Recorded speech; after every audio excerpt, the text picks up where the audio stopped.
किसी की हत्या करके उसके शव को टुकड़ों में काट देना और फिर उसे फ्रिज में छुपा देना मानो आजकल ये ट्रेंड सा हो चुका है। और आए दिन भारत के कई क्षेत्रों से ऐसी ऐसी खबरें आती रहती है। आज हम आपको जिस हत्याकांड के बारे में बताने जा रहे हैं उसमें भी कुछ ऐसा ही हुआ था। लेकिन एक केस इंडिया की नहीं बल्कि दुनिया की सेफेस्ट सिटी में से एक हांगकांग की है। यहाँ क्रूरता की हदों को पार करते हुए न सिर्फ लड़की के शव को टुकड़ों में काटा जाता है बल्कि उसके मांस का सूप भी बनाया जाता है। और जिसने इस काम को अंजाम दिया था वह यकीन से परे था। हम बात कर रहे हैं हांगकांग के मशहूर मॉडल एबी चोई मर्डर केस के बारे में। तो आखिर एबी चोई मर्डर केस की पूरी कहानी क्या है, चलिए जानते हैं इस वीडियो में। एबी चोई का जन्म 11 जुलाई 1994 को हांगकांग के एक बेहद ही रईस परिवार में हुआ था। एबी चोई के पिता हांगकांग के मशहूर बिजनेसमैन में से एक हैं और एबी चोई देखने में काफी खूबसूरत है, इसलिए यह अपनी पढ़ाई लिखाई पूरी करने के बाद मॉडलिंग की दुनिया में अपनी करियर बनाने की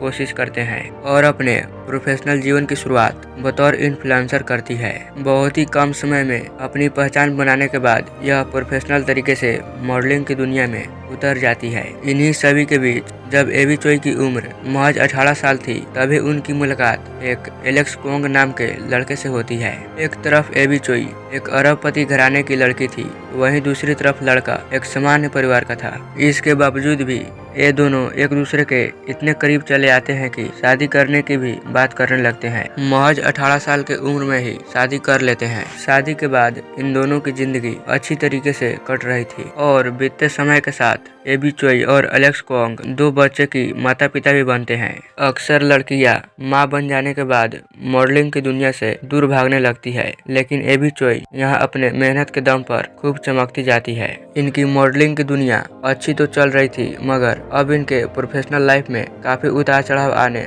शुरू हो गए थे और देखते ही देखते इन दोनों के बीच उतार चढ़ाव इतना ज्यादा बढ़ जाता है कि अक्सर इन दोनों के बीच विवाद होता रहता है। और शादी के चौथे ही साल एलेक्स कोंग और एबी चोई एक दूसरे से तलाक लेने की बात करते हैं और फिर इन दोनों के बीच तलाक हो जाने के बाद एबी चोई की मुलाकात क्रिस टैम के नामक एक व्यक्ति से होती है और फिर कुछ समय तक ये दोनों साथ रहने के बाद 2016 में शादी कर लेते हैं और बीतते समय के साथ ही एबी चोई दो और बच्चे की मां बनती है। भले ही एबी चोई दूसरे व्यक्ति से शादी कर ली थी मगर अपने पहले पति से हुए दोनों बच्चों का ख्याल रखना नहीं छोड़ी थी। यहाँ तक कि एबी चोई अब भी अपने पहले ससुराल वालों के करीब थी और इसने अपने बच्चों और पूर्व पति के लिए हांगकांग के एक बेहद ही पॉश इलाके में एक 4 बेडरूम का लग्जरी अपार्टमेंट भी खरीद कर दी थी जिसकी कीमत करोड़ों में थी। बच्चों की देखभाल के लिए एबी चोई अपने पूर्व पति को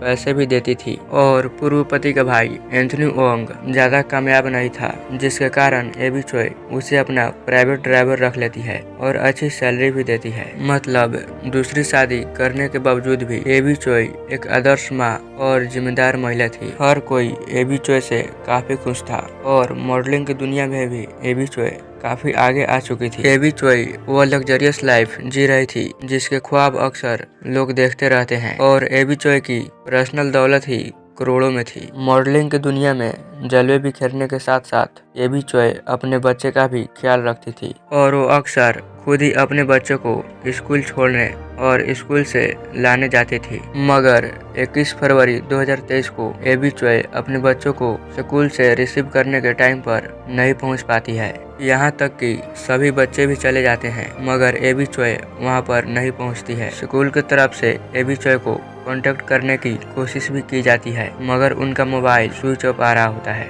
इसी के बाद एबी चोई के पति को कांटेक्ट किया जाता है। वह स्कूल से अपने बच्चों को ले आते हैं मगर एबी चोई की खोज में काफी परेशान हो जाते हैं क्योंकि एबी चोई का कहीं भी अता पता नहीं चल रहा था। काफी टाइम खोजबीन करने के बावजूद भी जब एबी चोई की कोई भी खबर नहीं मिलती है तब एबी चोई के दूसरे पति क्रिस टैम स्थानीय पुलिस स्टेशन में जाकर एबी चोई की गुमशुदगी की रिपोर्ट दर्ज कराते हैं। यह एक मशहूर मॉडल के साथ साथ शहर के एक अरबपति घराने की गायब हुई लड़की की मामला थी। इसलिए पुलिस वाले तुरंत ही एक्टिव हो जाते हैं और पुलिस की कई टीम एबी चॉय को खोजने में लग जाती है। एबी चॉय के डेली रूटीन को समझने के बाद शुरुआती पूछताछ एबी चॉय के पति से ही होती है, मगर पुलिस को कुछ भी संदिग्ध नहीं लगता है। पुलिस इन्वेस्टिगेशन का पहला दिन लोगों से पूछताछ करने में ही निकल जाती है, मगर कहीं से भी एबी चॉय की कोई भी जानकारी पुलिस को नहीं मिलती है। अब पुलिस वाले अपनी जांच बढ़ाते हुए एबी चॉय के ड्राइवर यानी एबी चॉय के पूर्व पति के भाई से भी पूछताछ करती है, मगर यहाँ भी पुलिस को कोई भी कामयाबी नहीं लगती है। मामले के खोजबीन और आगे बढ़ाते हुए एबी चॉय के पूर्व पति और कई रिश्तेदारों से भी पूछताछ की जाती है, मगर पुलिस वालों के हाथ कुछ भी संदिग्ध नहीं लगता है। पुलिस वाले आसपास के सीसीटीवी कैमरा को भी खंगालते हैं, मगर कहीं भी एबी चॉय की मौजूदगी नहीं बता रही थी। हालांकि एक सीसीटीवी कैमरे में एबी चॉय की तस्वीरें कैद होती है, जिसमें कि वह व्हाइट शर्ट, व्हाइट पैंट और हाथ में एक बैग ली हुई थी।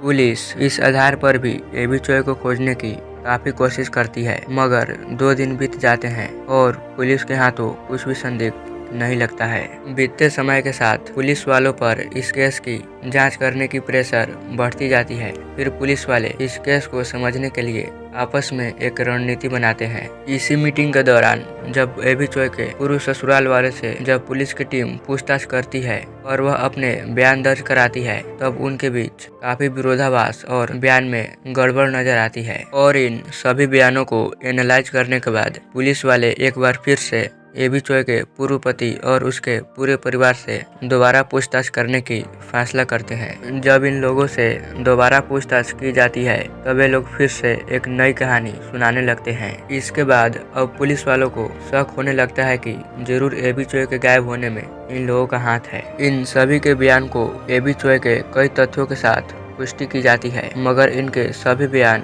झूठे नजर आते हैं। मगर फिर भी इन लोगों को गिरफ्तार नहीं किया जाता है और बयान ले लेने के बाद इन लोगों को छोड़ दिया जाता है और पुलिस अपने आधार पर अपना जांच आगे बढ़ाने लगती है। जांच में सामने आता है कि एबी चॉय के पूर्व परिवार वालों को कुछ दिनों से एक बहुत ही पिछड़े गांव में आते जाते देखा गया है।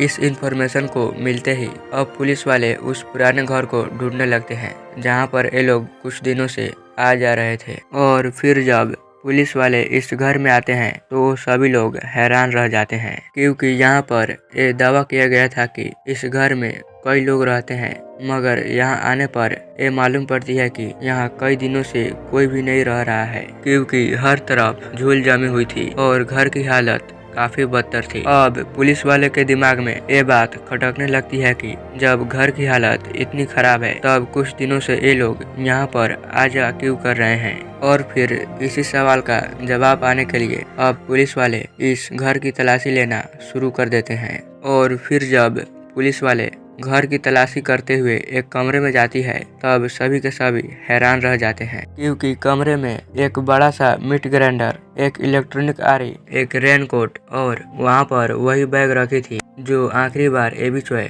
अपने साथ लेकर निकली थी। घर के अंदर एबी चॉय की बैग की मौजूदगी अनहोनी की ओर इशारा कर रही थी। और फिर जब पुलिस वाले घर की तलाशी लेते हुए किचन तक जाते हैं, तब उन्हें एक बड़ा सा सूप बोट नजर आता है, जो कि पूरी तरीके से भरा हुआ था। घर की तलाशी लेते हुए जब पुलिस वालों की नजर एक फ्रिज पर पड़ती है और जब वो लोग उस फ्रिज को खोलते हैं, तब सभी के सभी सन्न रह जाते हैं, क्योंकि उस फ्रिज के अंदर इंसानी पैर के टुकड़े रखे हुए थे। इसके अलावा शरीर के कई अंगों को काटकर फ्रिज के अंदर रखा गया था। और फिर इन सभी सामानों को जब्त करने के बाद इस सभी को जांच के लिए भेज दिया जाता है। और फिर पुलिस की कई टीमें एबी चॉय के पूर्व पति और उसके परिवार को ढूंढने में लग जाती है। पुलिस के लिए अब बहुत देर हो चुकी थी, क्योंकि जब वो उन सभी का बयान लेकर उन्हें छोड़ दिए थे, तब उनमें से अधिकांशतः लोग शहर छोड़कर भाग गए थे।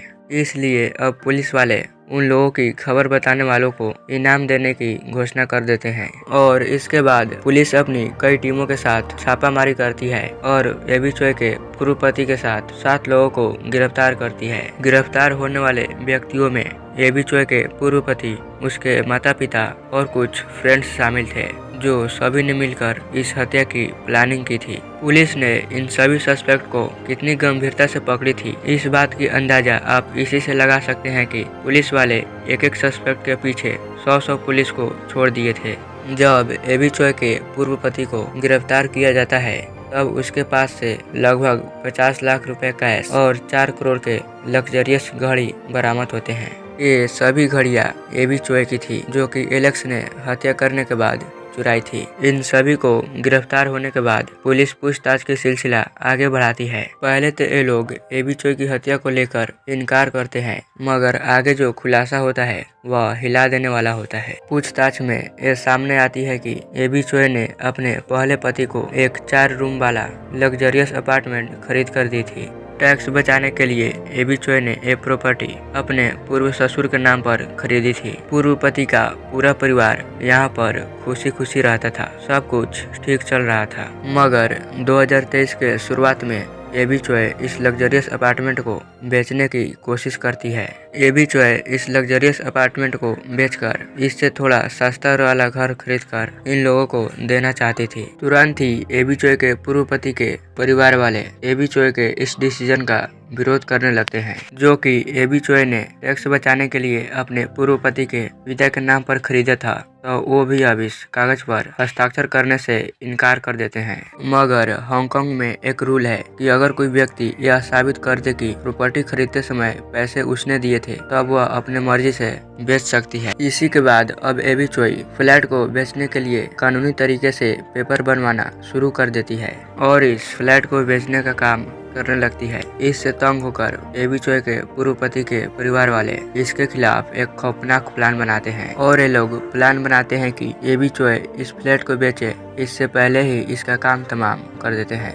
इसी प्लान के बीच जब एबी चोय के ड्राइवर एबी चोय को लेकर स्कूल की तरफ जाता है, तब वह एक सुरंग के पास ले जाकर गाड़ी रोक देता है। गाड़ी रुकते ही उसमें एबी चोय के पूर्व पति आकर बैठ जाता है और पूछे जाने पर बोलता है कि मुझे बस थोड़ी ही दूर जाना है। गाड़ी में बैठने के बाद अब आगे क्या हुआ इसकी खुलासा पुलिस के तरफ से भी कुछ भी नहीं कही गई है। मगर मीडिया रिपोर्ट्स के अनुसार जब एबी चोय के पूर्व पति गाड़ी में बैठते हैं, तब एबी चोय के पूर्व पति और उसका ड्राइवर मिलकर एबी चोय की हत्या कर देता है और फिर उसके शव को लेकर कुछ ही दिन पहले एक गांव में लिए किराए के मकान में चले जाते हैं और यहाँ पर कई तरह के हथियारों का इस्तेमाल करके एबी चोय के शरीर को टुकड़ों में काटा जाता है और कुछ बड़े से हिस्सों को ग्राइंडर में डालकर सूप भी बनाया जाता है और बाकी बचे हिस्सों को फ्रिज में डाल दिया जाता है। इन लोगों का प्लान यह था कि इसी तरह से एबी चोय के शरीर को टुकड़े टुकड़े करते हुए